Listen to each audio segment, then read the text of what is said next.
Hello friends! I'm back. I'm Jaydee. And for today's video, as you can see in the title, get ready with me siya. Super simple lang siya na get ready with me. Hindi siya yung parang dati na sobrang detailed ako mag-explain kasi I'm a changed woman.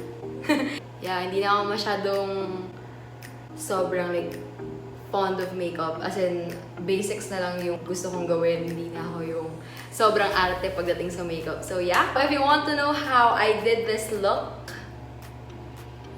minus the hair, then just continue watching. Okay, so, ang tagal na since ang pula ko. Oh my god.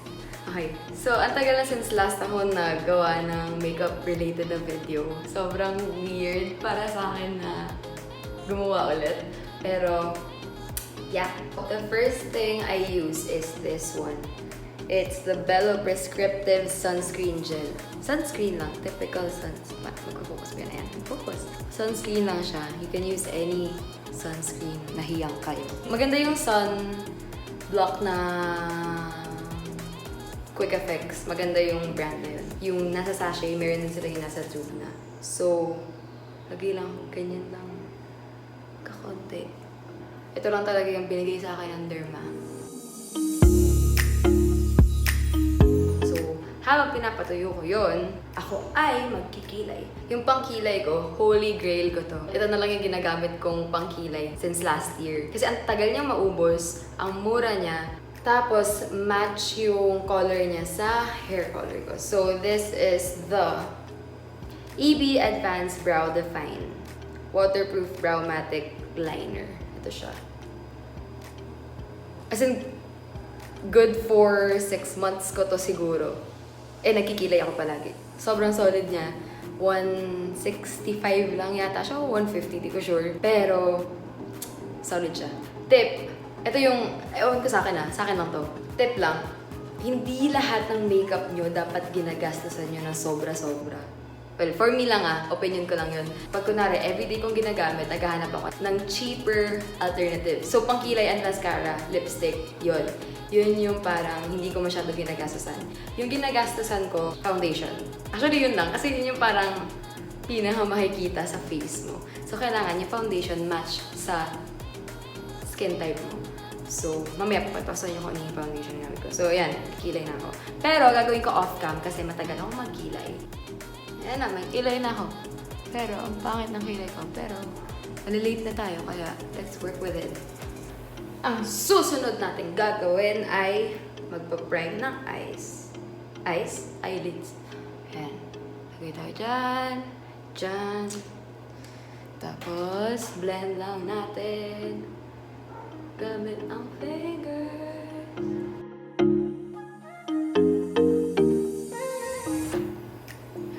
Puti na ng eyelids natin kumpara sa mukha. Okay, so susunod natin gagawin is isa-set natin yung eyes. So I'm using the ColourPop Disney Designer Collection. Ayan. Tapos, gamitin natin tong shade na to. Dumi pa ng brush, wala na akong pakialam. It's the shade Chip. Ito. Ayan. Set natin yan.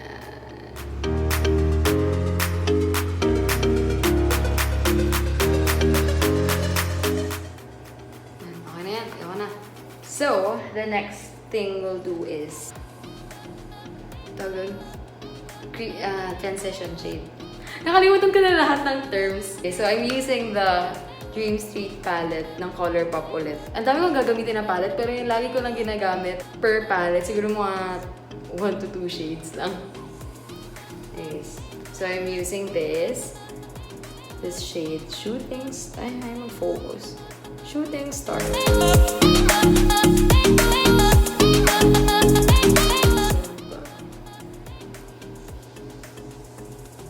Ay, nakita niyo kung gano'ng kadumi yung salamin ko.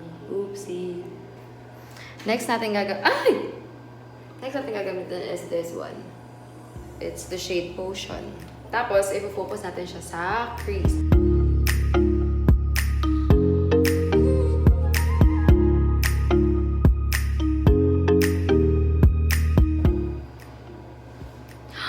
Naging darker. Hala. Wala tayong magagawa. Dadark na natin yung kabila. Kaya gusto ko pa naman yung shade na yun dito. Parang natural lang. Ano? Okay na yan. Sasalpakan naman natin yan ng falsies so hindi mahalata na hindi siya matay. Lalagyan natin siya ng shimmer. Kahit anong makeup videos, laging transition shade, crease, tapos shimmer.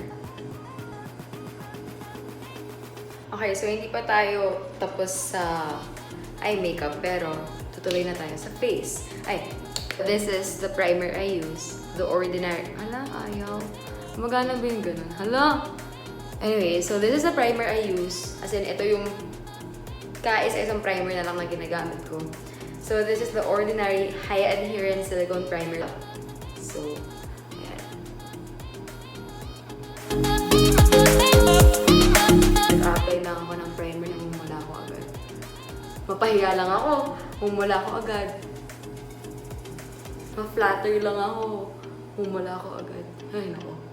Kahit anong gawin ko lang, humula ko agad. Ito yung ginagamit ko na foundation. Ang dumi na. So, it's the Ordinary Serum Foundation. Lightweight serum formula. Oo, literal. Sobrang lightweight niya. Feeling ko wala akong foundation na ginamit or suot kapag gamit ko yung foundation na to. So, I'm in the shade 2.0 YG. Light medium. Paubos na siya. Tapos sira na yung pump niya. Kaya yung ginagawa ko, shake ko siya. Tapos, lagay ko siya dyan.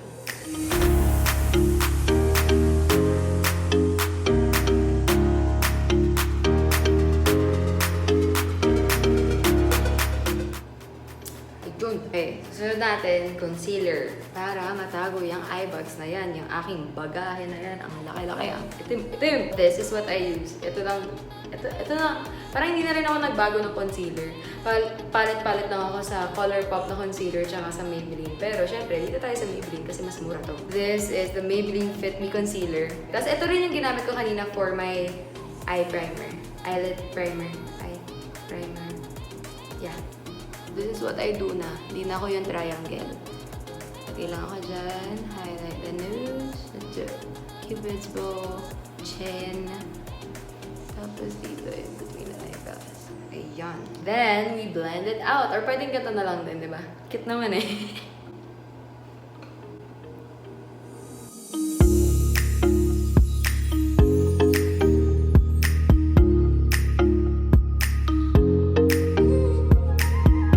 Ito na yung ginagamit ko. Essence All About Matte Fixing Compact Powder. Yan. Hindi na yung RCMA.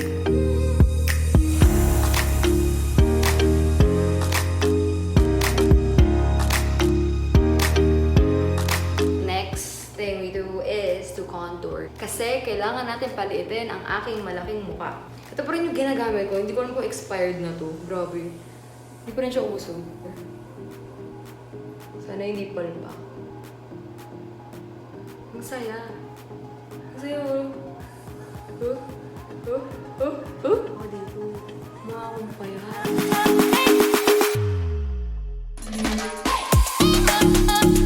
Ito pa rin gamit ko. Physicians Formula Butter Bronzer.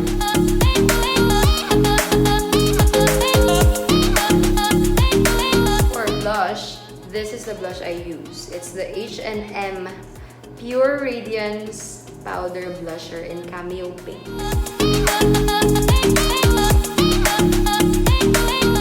Pabalik tayo sa eyes. Gagamitin natin ulit yung Dream Street palette tapos yung shade na Shooting Star. Tayo ay maglalagay ng eyeliner. Konting-konti lang para lang mag-pop yung eyes. Itong shade gagamitin natin. Ito. It's in the shade Elfish. Look at the difference. Parang mas nag-pop yung eyes ko kumpara sa dito. So, we're done with the makeup. Ay, lips pa pala. Hindi ko alam kung bagay ito, shade na to. Pero, I'll use the Happy Skin My Lips But Better Ultra Matte Lippy in Authenticity. Ito yung kay Kath. Yung collab niya.